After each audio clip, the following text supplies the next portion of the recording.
1. Hi, welcome to the Substitute Teacher Part 3.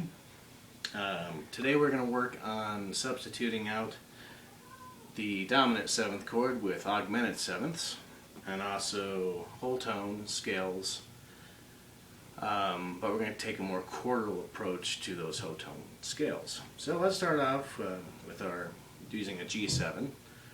It's spelled G, octave of course, flat 7, 5th, major 3rd. If you want letters, we have G, B, D, F, and G again.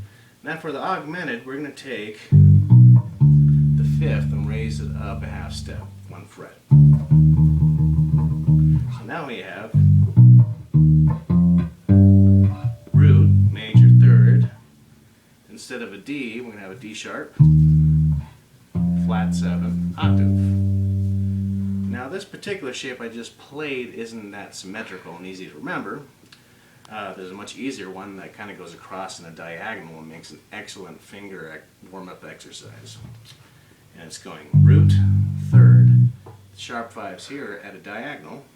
Diagonal, yet again, we got octave. Alright, so what's particularly neat about this this chord, besides being highly symmetrical, is as you move up a major 3rd, up the neck, that's major 3rd, you get the same letters, but in different orders. Ends up being another augmented chord of the same.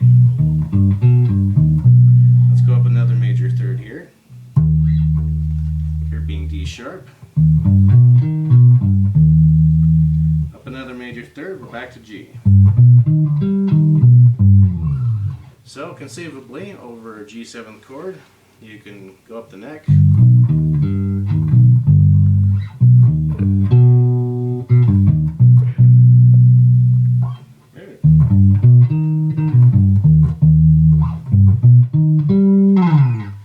Okay, now let's add the 7th to that chord. So right above the 5th, sharp 5 that is, whole tone, is your dominant 7th, or your flat 7. So here's root, 3rd, sharp 5, 7th, octave, or octave here. Alright, and that'll work up. Okay, now another substitution we can use on the dominant 7th chord is the whole tone scale. Or actually, this whole tone scale just tends to work wonderfully with the augmented chord. And the whole tone scale is a symmetric scale that's just whole tones. Goes up.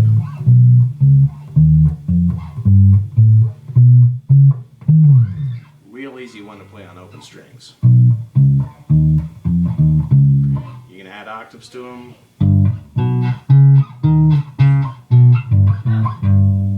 Alright. But I prefer to play things more in a chordal way. So the interesting thing about augmented chords is if you just move them up a whole step, like that,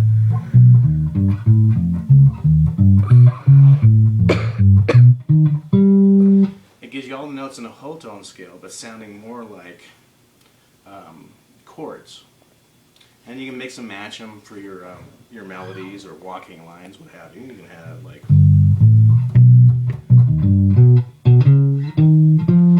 Notice that anywhere you go, if you're just going in a linear fashion with the whole tones, just do the diagonal thing anywhere. Maybe start, and you can start anywhere and do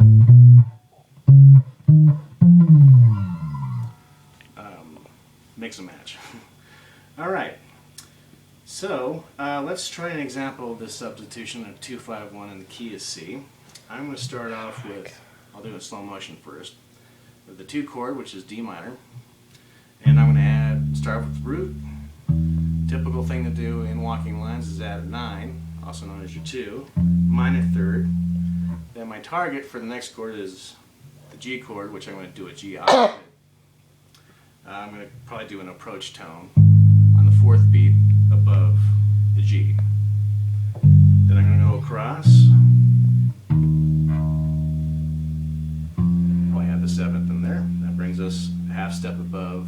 3rd of the C, and just walk a couple measures, just a C major arpeggio, to end the 2-5-1. So more steady speed, it would sound like this.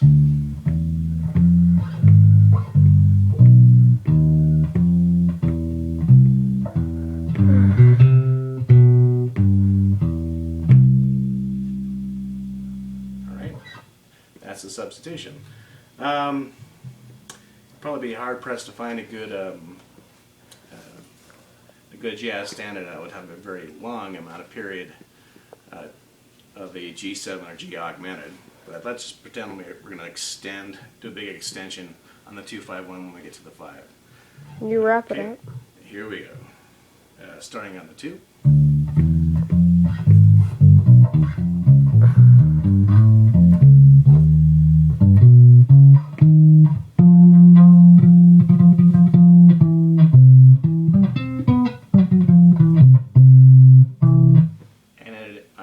C.